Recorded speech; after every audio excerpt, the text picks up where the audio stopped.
We don't know for sure if the disease is gone,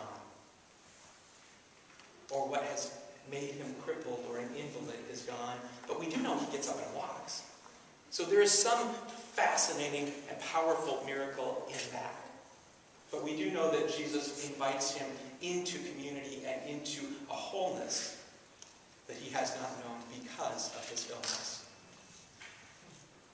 And it is there that we also step, wondering, what does it mean to journey with Jesus? At times wondering which God is to be our God. Perhaps it's not the Greek God or the Roman God.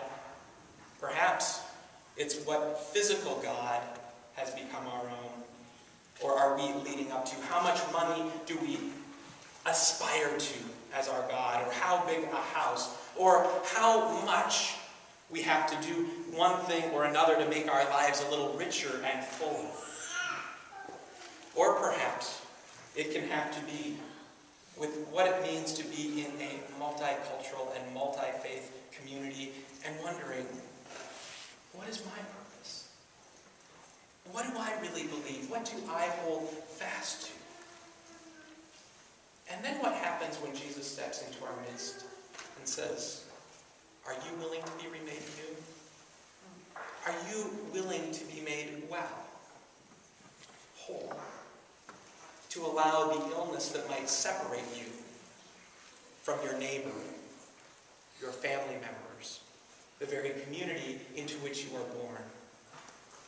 Are you willing to have that broken down and to step into that place again as a renewed person? And are we willing to take up our mat and follow? To take up our mat and to go out and do this new thing? Jesus gets into some trouble for this. For, first of all, saying that he's going to make this man made well because it is the Sabbath. And you don't do acts of work on the Sabbath unless it's about saving a life. I'm wondering if Jesus is reframing what it means to save a life. What does it mean for someone to be made new and brought back into community? And is that a life-saving action? For kids that I've talked to who have experienced bullying, to know that there is someone who cares about them and is going to build a bridge, that one act has been life-saving. And is Jesus saying that about that invalid? And is he saying that about us? That one act of redemption, of healing, can bring us back to new life, to hope.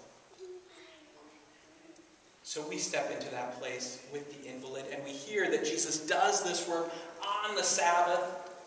The Pharisees, the Sadducees, they're all pulling out their hair. How can you do this? But then he doesn't stop there. Had it just been the one thing, well, maybe we'd let it slide, right? But Jesus says to the man, pick up your mat and walk. Now he's really in trouble.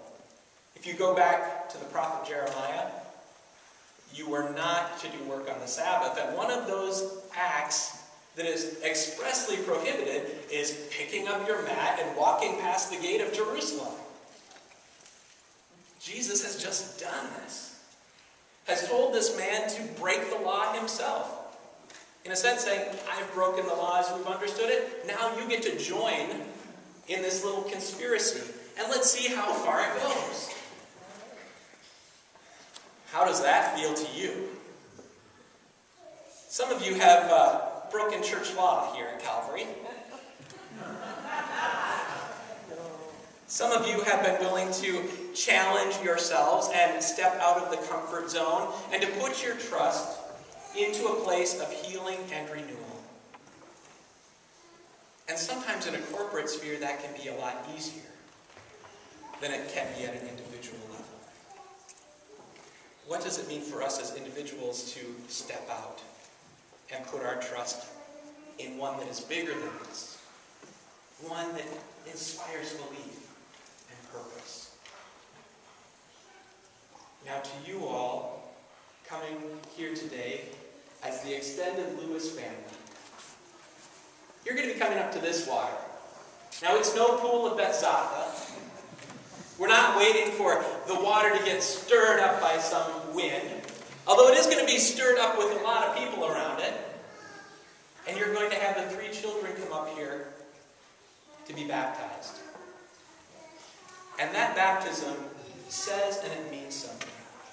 You are engaging those 3 children in the work of a conspiracy. That there is one who lays claim to our life as Savior, as healer. And this one engages us in love and grace and says, now pick up what you've got and go and make a difference in the world. Go and live your lives richly and fully. Be willing to challenge what has been there before you. Don't just follow tradition for the sake of tradition, but find the ways that it truly gives life and meaning and purpose, the way that inspires and challenges the world. This is not an easy task. And these 3 little ones are going to need all of your help to be part of that. They're going to need our help to be part of that. So know that when you need to be fed, when you need a little something, there's a place for you to come and to be lifted up and inspired and cared for here in this community. And know that for these children, they cannot be left alone, but are to be guided and nurtured in the faith. And that's something that we are taking on as a people of God. And it's something that we commit to each and every one who is gathered.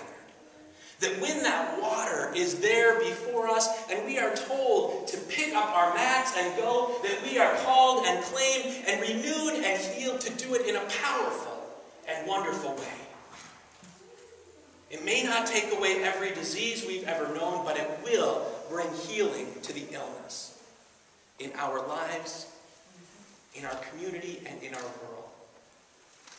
And may that be our prayer as we long for the healing of the nations, as we long for the healing of the people. That we might engage in this witness and in this promise, pick up our mats, and walk in the ways of this one who breaks the rules to do a new thing.